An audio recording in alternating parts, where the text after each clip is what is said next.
Le caméléon est un petit animal à sang-froid. Ses yeux lui permettent d'anticiper les mauvais coups. Pour passer inaperçu, il change de couleur et se fond dans le décor. Moi aussi, je sais m'adapter aux situations les plus dangereuses. Et je vais plonger dans les zones les plus hostiles de la planète.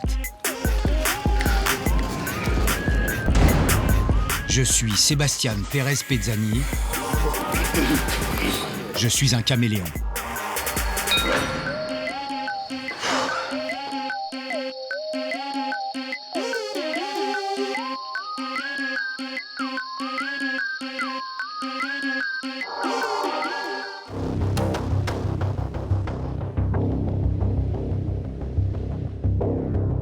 Je suis dans le sud-est de la Floride, à Miami, une des destinations touristiques les plus prisées de la planète.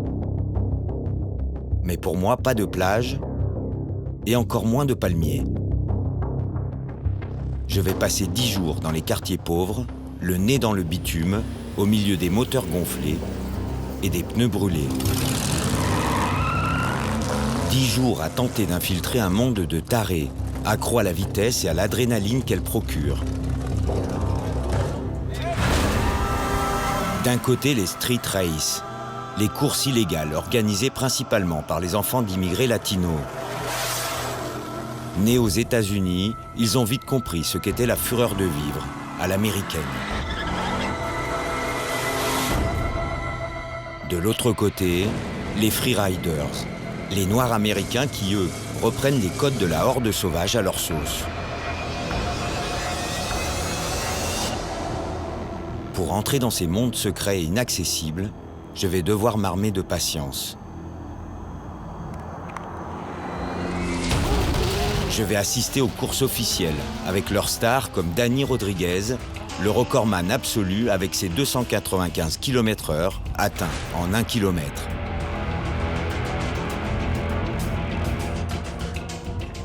J'ai commencé à 14 ans et j'en ai 76. Je vais plonger dans un monde avec ces vétérans respectés de tous. Il est bon, il est vraiment bon. Un monde avec ses valeurs, Si tu tombes, mec, tu te relèves. ses dangers On tombe tous les jours. et ses accidents. 7 jours sur 7. Putain de merde, tu ne verras ça qu'à Miami, mon pote. C'est comme ça que ça marche. Pendant ce tournage, je vais jouer au chat et à la souris avec la police. On y va, on y va.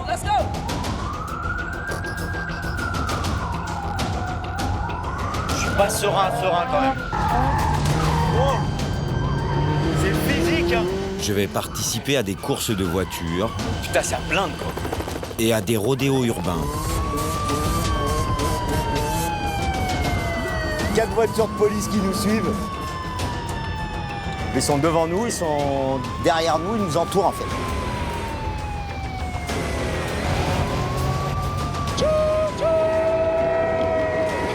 C'est comme ça qu'on bloque les flics. Bienvenue chez les fous du volant. Tu vois, c'est dur, hein. Tu sais pas où tu filmer tellement il se passe des trucs. Bienvenue chez les pirates de la route.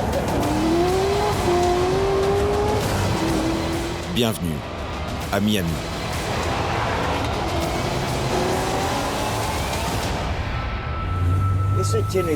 Tout ça fait partie de la culture d'ici, celle de Miami. C'est plus une sorte de... C'est plus comme un style de vie.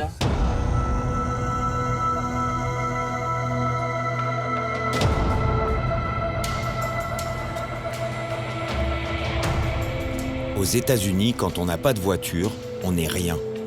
Ou alors comme moi, un étranger perdu dans la ville.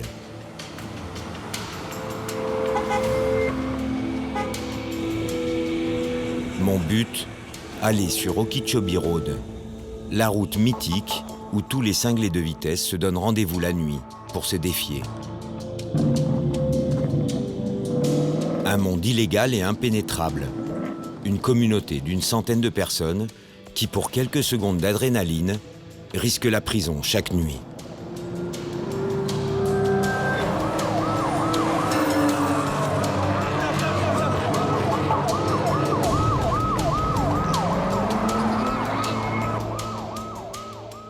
pénétrer cet univers, je vais choisir la voie officielle.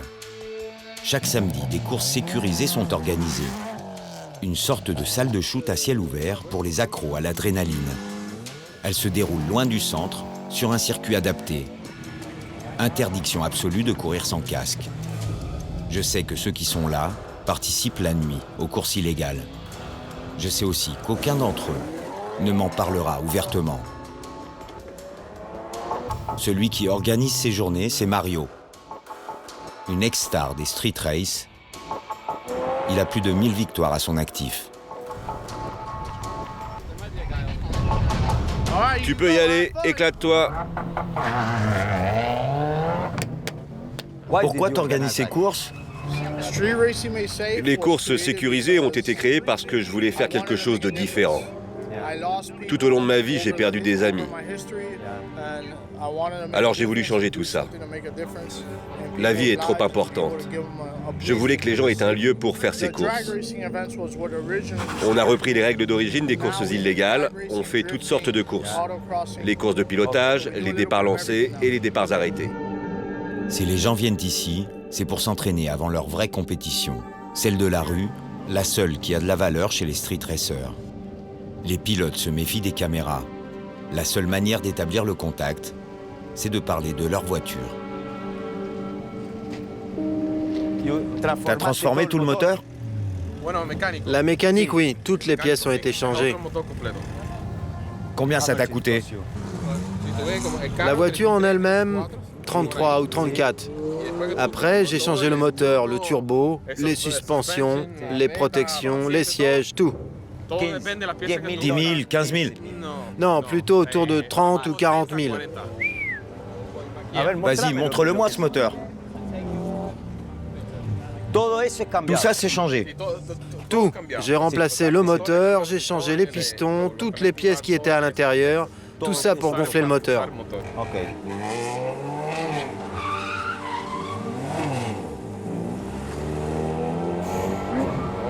C'est un super temps pour conduire, je vais me préparer. Tu me dis quand tu pars et je viens avec toi. Ok, pas de problème. J'ai pas peur, hein. On verra. J'ai réussi à m'incruster dans la voiture de Jovi. À vrai dire, je lui ai un peu forcé la main. Les compètes d'aujourd'hui sont essentiellement des courses de pilotage. Les candidats doivent boucler le tour de piste le plus rapidement possible. Je suis pas serein quand même. Ok, on y va. Aucun prix n'est décerné. Le but étant de prendre du plaisir tout en prouvant sa dextérité au volant. Les résultats sont diffusés sur Internet, en direct.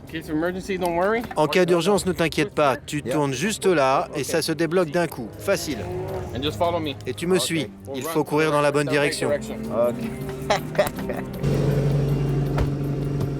C'est ma première course automobile. Même avec un casque et une ceinture, je vais me prendre une bonne dose de sensations.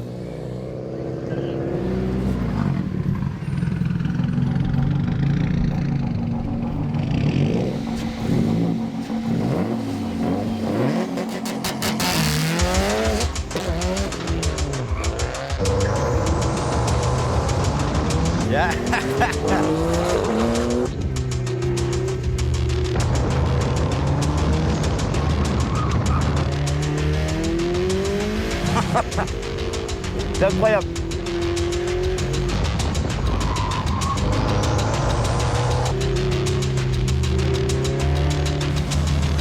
C'est physique, hein.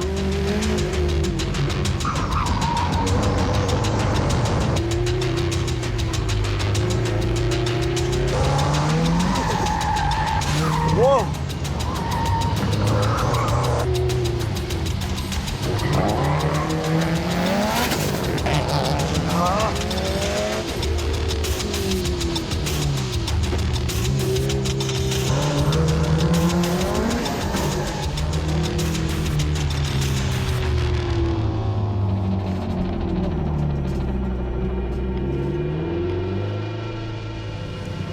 Ah, c'est physique. Wow.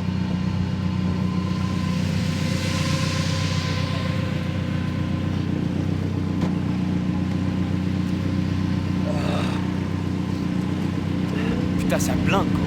C'est un truc de malade. Je vais mettre quelques minutes pour redescendre et tenter le tout pour le tout.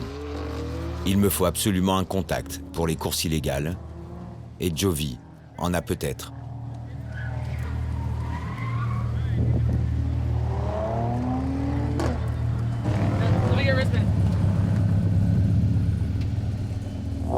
Toi, t'as jamais fait de course clandestine? Peut-être quand j'étais plus jeune, vers les 17, 18 ans, avec une Honda Civic. Tu sais, quand le film Fast and Furious est sorti, tout le monde faisait ça. Mais maintenant, C'est dangereux. voilà. C'est ce qu'on appelle se prendre un vent. De toute l'après-midi, personne ne me parlera des courses illégales. Mais j'ai une autre option. Le quartier des garages, à North Miami. Là où les pilotes arrangent leurs voitures et gonflent les moteurs. Ici aussi, la meilleure tactique reste encore de parler mécanique.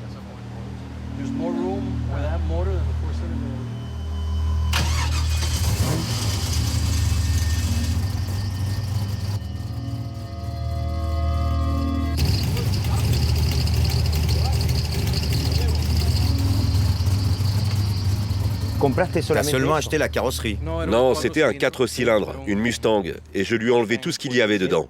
Il n'y a plus rien. Non, il n'y a plus rien. J'ai mis des différentiels d'une Cobra de 95 avec tout Moser à l'intérieur, un axe de 35, et le moteur, c'est celui d'un camion Chevrolet. Ok. Mais pourquoi tu fais ça? C'est parce que ça te plaît? Parce que j'aime ça. J'avais une Mustang et ce modèle était dépassé. Il n'avait que 200-210 chevaux et comme je ne le voulais pas, j'ai tout remplacé pour un moteur plus grand. Et combien de chevaux il a celui-ci? Ah, celui-là doit faire 450-500 chevaux. Et tu vas à combien? À 220 km/h. J'ai mis 3 ans à transformer cette voiture. 3 ans. La seule chose qui lui reste d'usine, ce sont les freins arrière. Le reste, tout a été changé, absolument tout. Et combien t'as dépensé? À peu près, hein, pour tout ça. Je crois que j'ai investi dans cette voiture 20 000 $. Ce qui n'est pas beaucoup si on la compare à une voiture de sport neuve. Je sais qu'elles ont de l'allure et tout ça. Mais si c'est pour faire la course, tu vas jeter par la fenêtre 40 000 $ pour investir ensuite 10 000. Donc j'ai commencé avec une base très populaire. J'adore. J'ai payé 1 000 $ la carcasse. Tous ceux qui sont ici sont latinos. En quelques minutes, je me sens à l'aise avec eux. Nous sommes dans le garage d'Enrique. Il répare toutes sortes de voitures, mais sa plus grande spécialité, ce sont les vieilles carcasses qu'il transforme en bolides.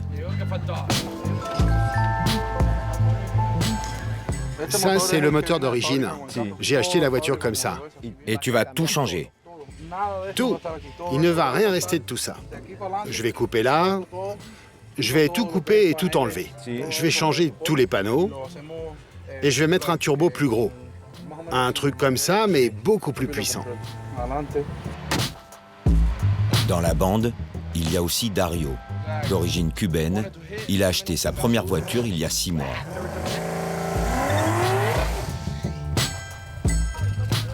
Et puis il y a Derek, d'origine colombienne. Lui, il est plutôt corvette. Et ce qu'il adore, c'est la montrer. Surtout aux étrangers. Je vais faire un tour. Je monte avec toi? Ouais.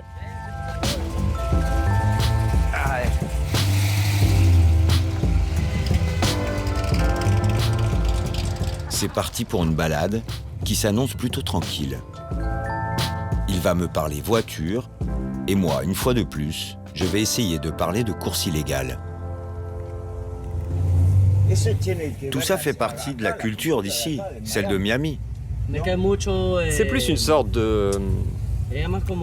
C'est plus un style de vie. Mais qu'est-ce que vous faites? Vous changez les voitures et vous faites quoi? Je sais pas, des courses? C'est pourquoi faire?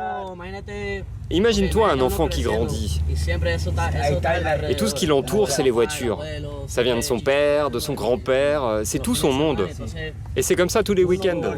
Et il commence à aimer. Oui, il a 5 ans, il voit que des Chevrolet, des Mustangs. Et au bout d'un moment, il passe du temps avec son père et il regarde ce qui se passe. Et c'est parti. Nous allons rouler une petite demi-heure dans les quartiers nord de Miami.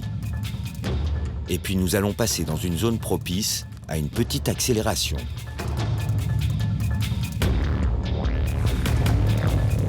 L'adrénaline est une drogue et Derek est accro. Cette voiture, c'est pour 2 personnes, grand maximum. Oui, tu peux pas embarquer beaucoup de monde. Un ami à la rigueur, mais pas plus. Je vais mettre un petit coup d'accélérateur là.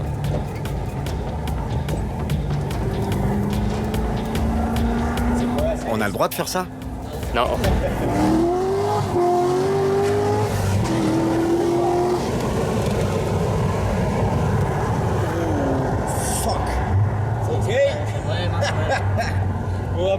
Je vais mettre ma ceinture au cas où. Por si acaso, A ver. Ça, c'est interdit, non? Oui, évidemment. Si la police t'arrête, Ouais, ils me connaissent déjà, mais bon.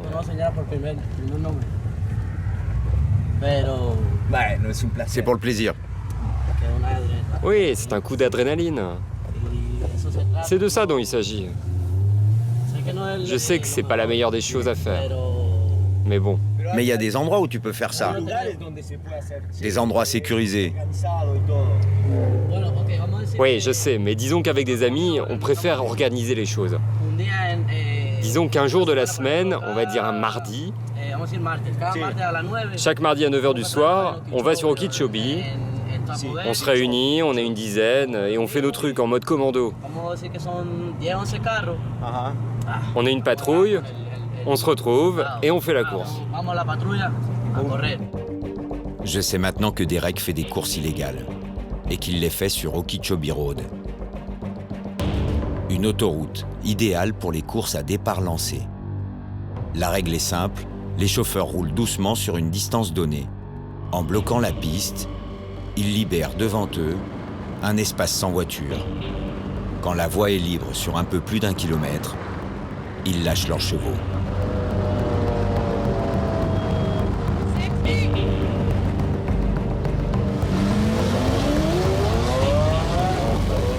La course est intense, elle ne dure qu'une vingtaine de secondes.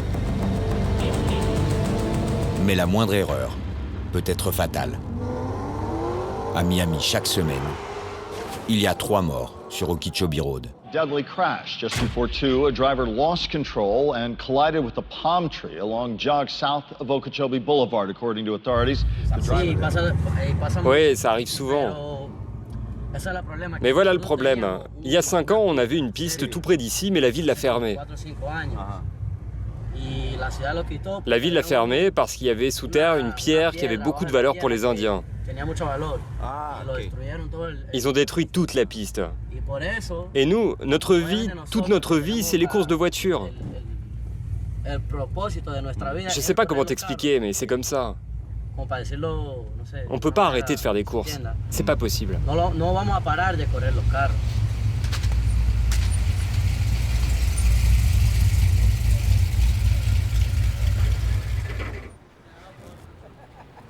Mais ils sont là. J'ai oublié de mettre ma ceinture. Oui, ça secoue. Ça secoue, hein? Maintenant, j'en suis sûr, je suis au bon endroit. Nous allons passer toute la soirée à parler moteurs, sans évoquer les courses illégales. Et puis un événement va venir me rappeler que Miami reste une des villes les plus violentes des États-Unis.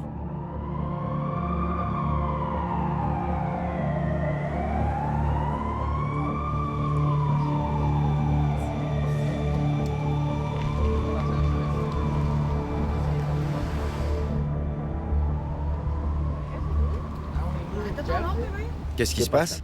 Une fusillade. Entre la 88 et Pasmeto. Ils sortent vite les flingues ici. Ici? Ouais, c'est la route là-bas. Ouais, c'est celle que tu vois là-bas. Il y a une fusillade à quelques pâtés de maison. En fait. C'est ça Ils sortent les flingues super rapidement ici. Pour un rien. Quand t'es au volant, si jamais tu te disputes avec quelqu'un, parce qu'il t'a doublé, il sort une arme. Ici, c'est le Far West. Avant, c'était pire, non? Non. Avant, ça se réglait à main nue. Ça se réglait comme ça. Mais maintenant, on te sort une arme pour un rien.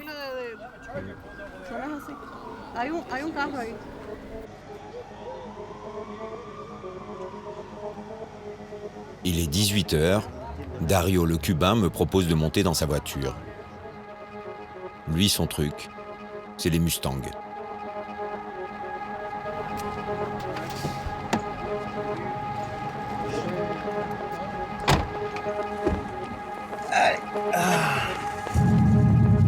Oh, il est joli ce son.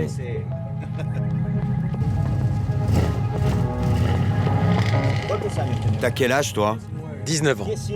19? Mais ça fait combien de temps que tu conduis? J'ai commencé à 16 ans. On peut conduire à 16 ans ici? Ouais. Ça fait 3 ans que Dario a le permis et il est déjà accro. Putain, j'ai encore oublié les... Ah taré, quoi. Sans rien demander, ce que je suis venu chercher va enfin arriver. Si tu veux, demain c'est samedi. Je peux appeler un ami. Je lui passe un coup de fil et on organise une course sur Okeechobee. Si on peut le faire, ça serait super. Ouais, ça te dirait demain? Il suffit que j'appelle mon ami et on le fait. Ok.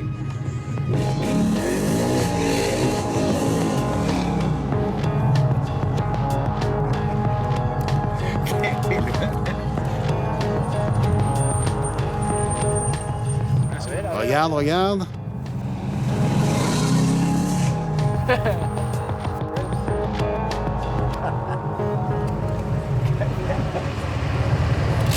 Ça sent le pneu, putain.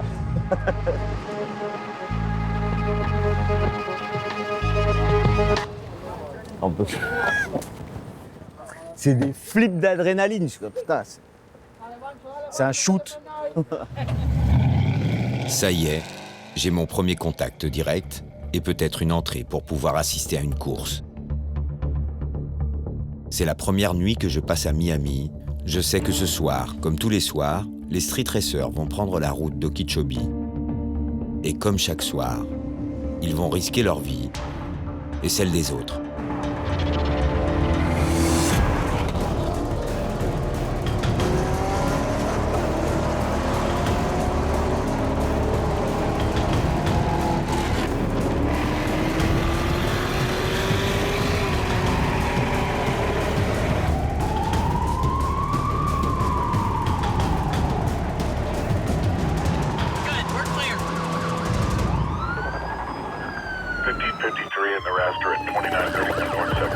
Chaque week-end est un casse-tête pour la police de la route, à Miami. Si la nuit, ce sont les courses de voitures, la journée, c'est un autre type de rodéo urbain qui envahit les rues. Sur leur moto ou leur quad, des centaines de jeunes de 18 à 30 ans, originaires des quartiers afro, prennent d'assaut le centre de Miami.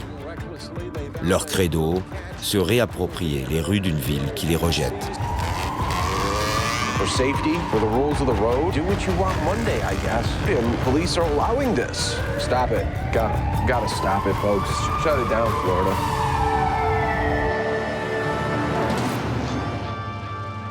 Aujourd'hui, les South Florida, le groupe de freeriders le plus important de la ville, enterrent l'un des siens. Ils se sont tous donné rendez-vous à l'église pour un dernier hommage.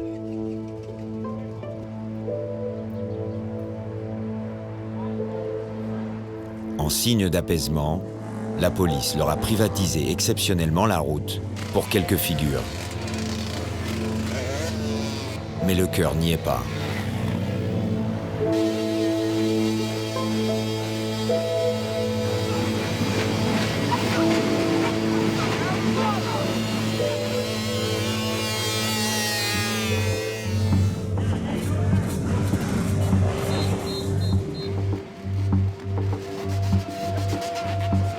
Celui qui a organisé la cérémonie, c'est Sherlock, un des leaders des South Florida. Sans son feu vert, impossible pour moi d'être accepté dans le groupe.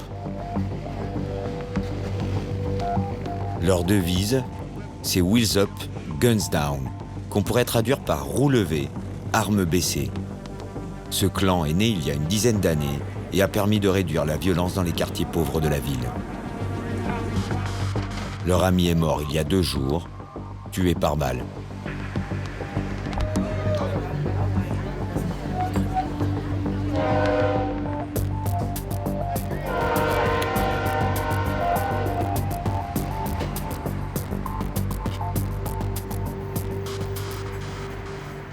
J'ai pas compris. Quelqu'un lui a volé sa moto? Et qu'est-ce qui s'est passé après? Mon pote a sauté dans une voiture pour suivre les voleurs, qui se sont crashés un peu plus loin avec la moto. Le mec à l'arrière est mort sur le coup. Mais le pilote était encore vivant et il a tiré sur mon pote et il s'est enfui. Mon pote était encore vivant, il a couru un peu et puis il est tombé et il est mort. Nous sommes chez Kelvin. C'est lui le patron du clan. Un homme secret que les autorités n'ont jamais réussi à attraper.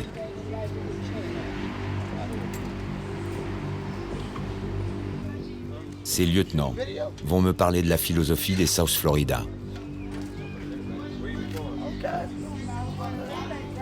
Yeah, I love the dirt bike. Okay. Yeah, all right.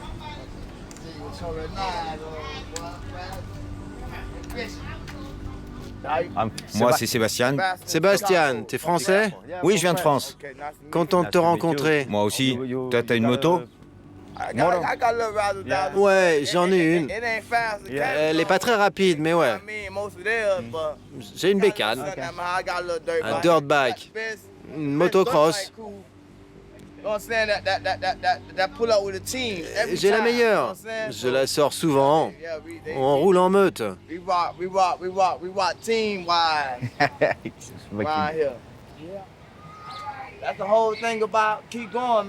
Il faut continuer. Rester debout. Quand tu te casses la gueule, l'important, c'est de se relever, remonter dessus et repartir. On tombe plusieurs fois par jour, tous les jours de la semaine. Et on continue. C'est comme ça que ça marche.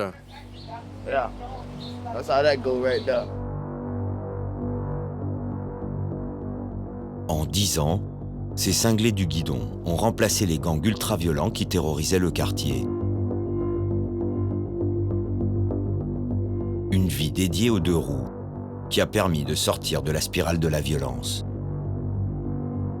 Et là, ce n'est pas Kelvin qui en parle le mieux, mais son père, un ancien gangster.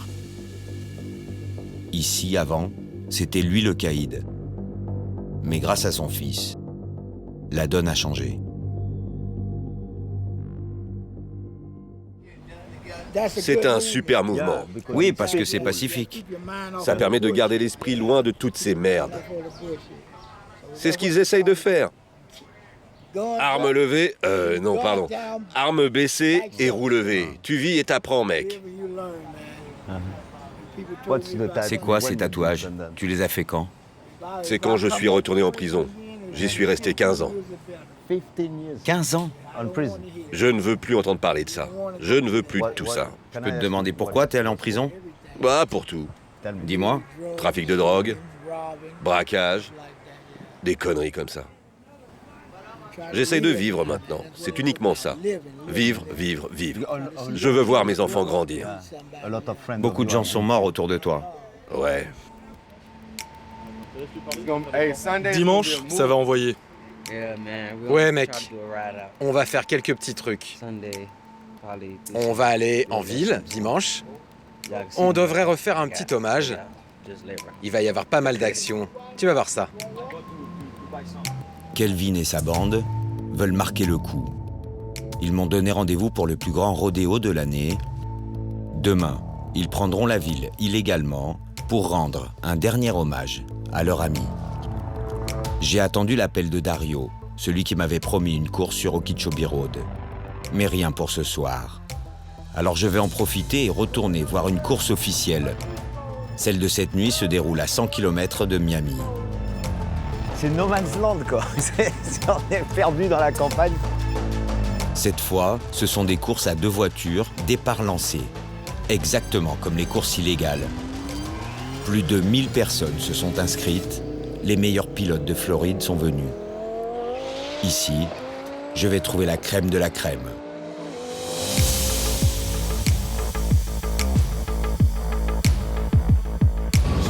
On appelle ça les courses de rue. Je vous retrouve pour cette épreuve nationale. C'est bon d'être de retour. Qualification des 10 meilleurs, ça va durer toute la nuit. Et vous savez qu'on adore ça. Une soirée organisée par Mario pour les anciens.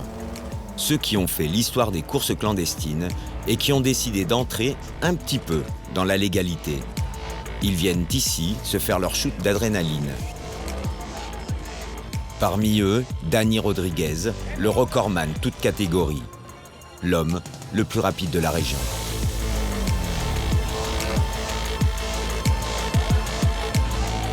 Danny, ça fait des années que tu cours. Ouais, plus de 10 ans. Les voitures les plus rapides, ce ne sont pas les plus modernes. Les nouvelles voitures, ce sont pas les plus rapides. La plupart du temps, les meilleures, ce sont les petites anciennes comme celle-là. Ça, c'est lent, ça aussi. Parce qu'elles sont plus lourdes? Très lourdes.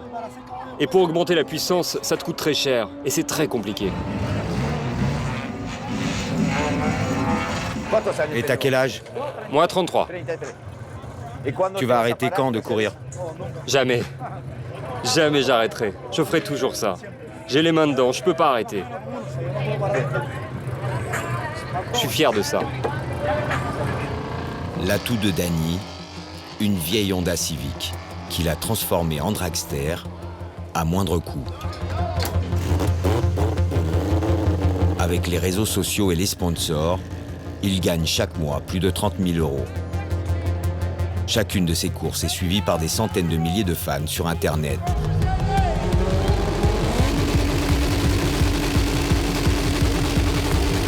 Et cette fois, il va égaler son record. Ce soir, personne n'ira plus vite que lui.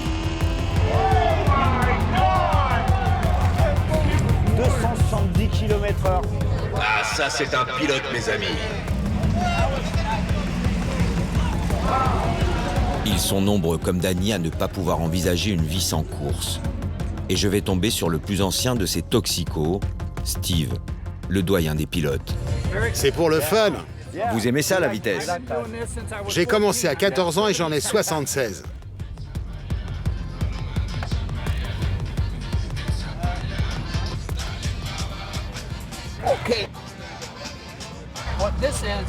Les street races officielles, c'est vraiment bien. Grâce à elles, les gosses ne vont pas dans la rue faire des courses. C'est la seule organisation qui permet ça. Vous êtes marié? Ouais. Et qu'est-ce qu'elle pense de ce que vous faites? Elle m'appelle et elle me demande « Tu t'éclates ?» Et je lui réponds « Oui ». Et elle me dit « Ah, c'est super ». Ah, c'est sympa. Quand on fait une course, elle me bat. Elle aime courir contre moi et me battre. Elle me bat à chaque fois. C'est chouette. Je suis prêt. «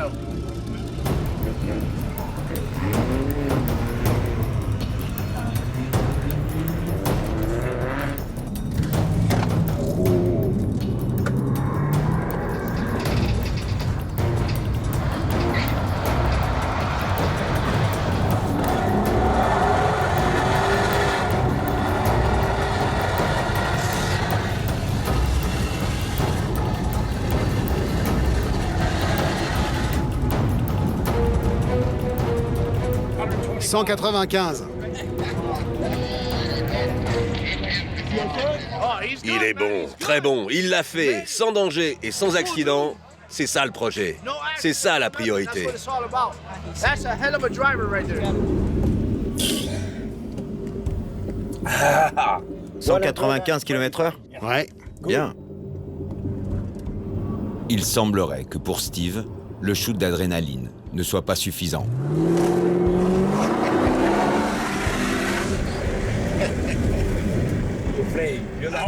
Vous aimez bien jouer, hein? J'adore. Je le fais parce qu'il n'y a personne ici, hein. C'est interdit, mais vous le faites. Ouais. Quelques pilotes s'éclipsent discrètement. Il est 23 h, l'heure des courses illégales.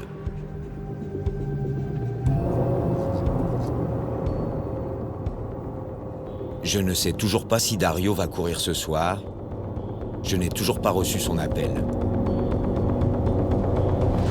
Alors je vais retourner chez Enrique.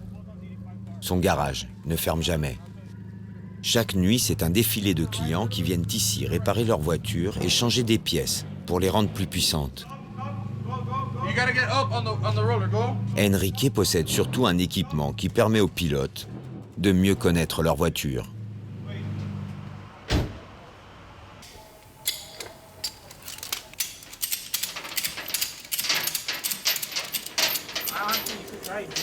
Enrique, c'est quoi cette machine? Elle sert à quoi? Elle sert à savoir combien de chevaux le moteur envoie sur les roues. On ne trouve pas ça chez tous les garagistes. Non, c'est un équipement qui coûte 80 000 $. Et les clients qui viennent ici veulent savoir quoi? Savoir combien de chevaux il y a sous le capot. Cette voiture a été modifiée? Vous avez changé le moteur? Non, sur celle-ci, on n'a rien changé. Tout est d'origine. Alors on va voir quelle puissance elle a. C'est ça. En fait, les courses clandestines se font par catégorie. Une voiture de 300 chevaux ne peut concourir qu'avec une voiture de puissance égale. Avant d'aller sur Okeechobee Road, il faut toujours connaître la puissance de son moteur. C'est quoi le résultat? J'ai fait 2 essais. Avec le moteur froid, ça donne 324 chevaux. Avec le moteur chaud, un peu moins de 310. Ça donne une fourchette. C'est un bon résultat? Plutôt, ouais, surtout pour une japonaise. 1 h du matin, ça y est, Dario m'a appelé. Il va courir ce soir sur Okeechobee Road. Sur place, une dizaine de voitures et des petits groupes de supporters.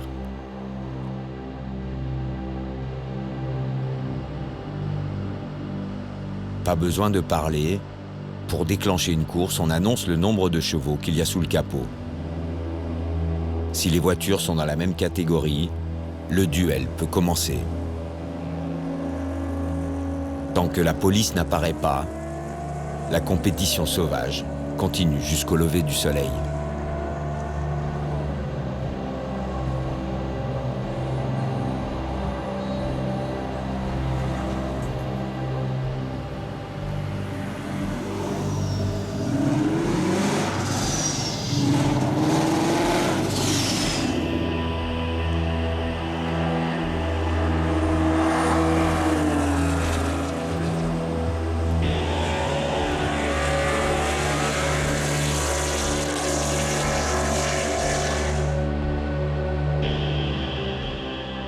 Il y a cependant un détail qui va me rendre nerveux. Des spectateurs se sont arrêtés sur le bord de la route pour regarder les courses au plus près. C'est ce qu'il y a de plus dangereux. La moindre erreur de pilotage peut déclencher une catastrophe. Mais je ne peux plus faire marche arrière. Dario vient de lancer un défi. Il m'attend dans sa voiture.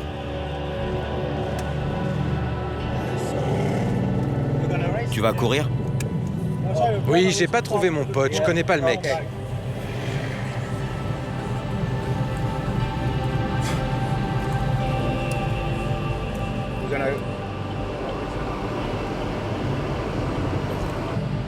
À 50 ou 70 ? Ça veut dire quoi ? C'est la vitesse à laquelle on démarre la course.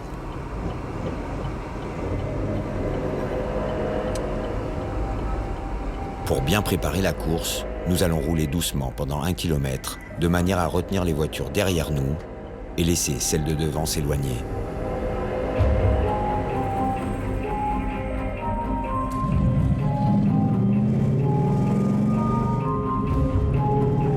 Après, on fait demi-tour ? Oui, t'inquiète pas, on fait demi-tour quand la course est terminée.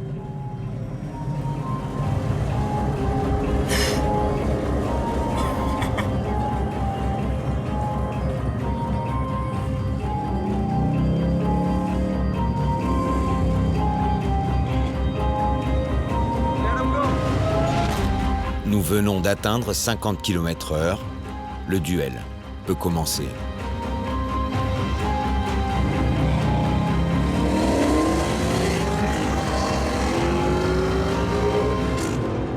En quelques secondes, nous atteignons 200 km/h. C'est nerveusement insoutenable et nous allons passer à quelques centimètres de la voiture arrêtée sur le bord de la route.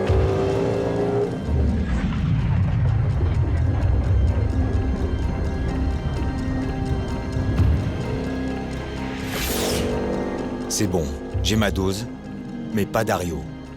Il relance déjà une course. Tu penses pas que si la police... 70 ?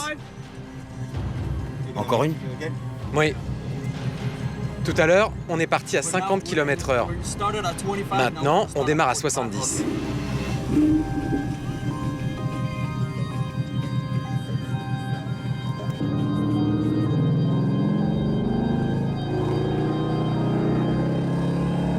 Je vais m'apercevoir que dans le monde des courses clandestines, les pilotes sont fair-play.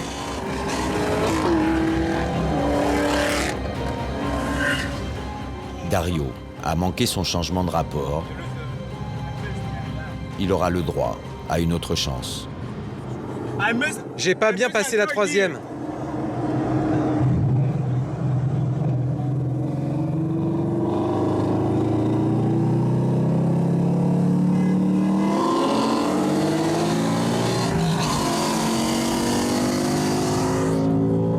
Moi, la seule chose que je veux, c'est descendre de cette voiture.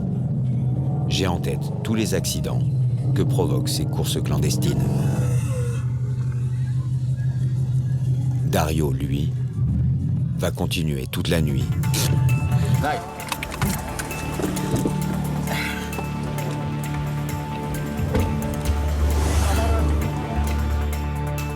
Le lendemain, c'est le jour du grand rassemblement. Les South Florida ont décidé de prendre la ville. Première étape, la station-service.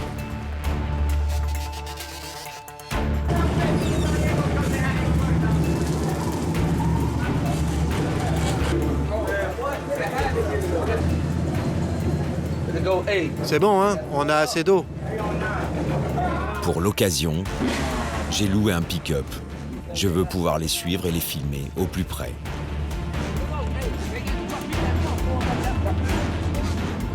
Avec moi, 2 bikers. Ils vont nous aider à nous placer au milieu des motos. Toute l'après-midi, nous allons traverser Miami dans tous les sens. Prendre les autoroutes et les rues du centre-ville. Quand ils roulent en bande, les freeriders ne peuvent pas être stoppés par la police. Ils sont trop nombreux. Leur point faible, c'est quand ils sont à l'arrêt. Et c'est ce qui va se passer.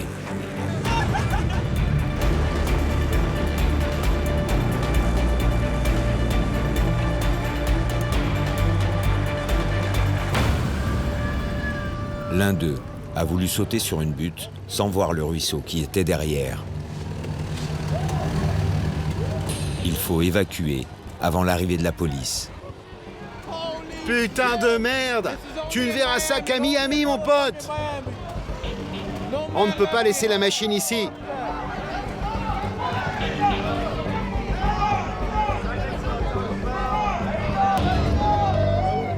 T'as pas vu le canal? Non, il savait pas, il pensait que c'était une rue. Quand il a vu le canal, il a sauté du quad. Problème, la machine ne redémarre pas et les premières sirènes se font entendre. Elle redémarre plus? Non, elle repartira pas. Il faut changer l'huile et remettre de l'essence. Alors je vais proposer une solution. On n'a qu'à le mettre sur mon pick-up. T'as entendu? On peut le mettre dans son pick-up. Et c'est comme ça que je me suis retrouvé complice d'un délit de fuite. Mais avec les South Florida, ça semble évident. Chaque semaine, c'est le même manège. Alors ils savent comment échapper aux forces de l'ordre. Quelques mètres seulement nous séparent des voitures de police et pourtant, aucun signe de panique. Ils sont calmes, comme des professionnels de l'évasion. Leur tactique, créer un bouchon. Comme ça, la police reste bloquée au milieu des voitures, impuissante. Moi, je ne suis pas aussi tranquille qu'eux. Dans le feu de l'action, j'ai failli oublier mon caméraman. On y va, on y va!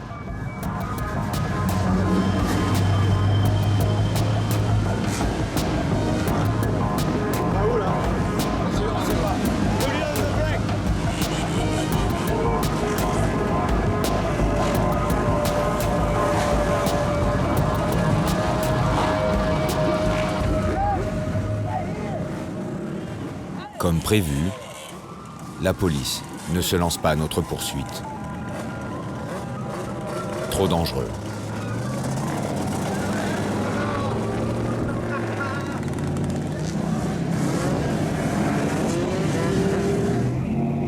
Tu veux qu'on te ramène dans ton quartier? Non, je m'en fous, laisse-moi où tu veux. Dans quelques heures, le quad aura séché et pourra redémarrer. Il retournera défier la police de Miami. Pour moi, il est temps de partir. Don't back in, all right, all right.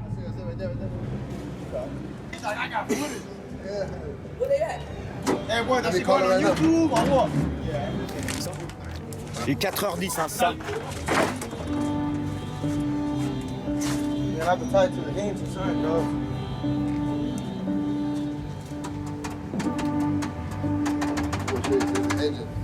No, bro. No. Dans cette ville, j'ai pu avoir accès aux tarés de la route qui ne vivent que pour la vitesse et les frissons qu'elle procure.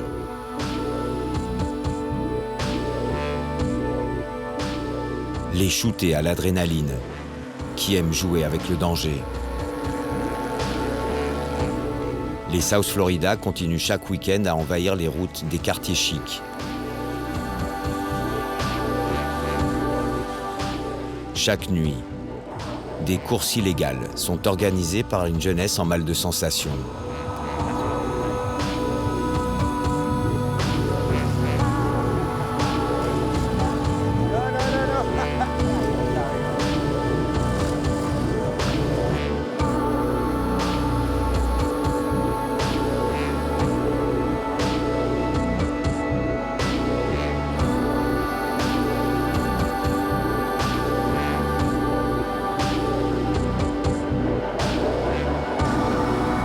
Depuis mon départ, plus de 15 personnes ont trouvé la mort sur Okeechobee Road.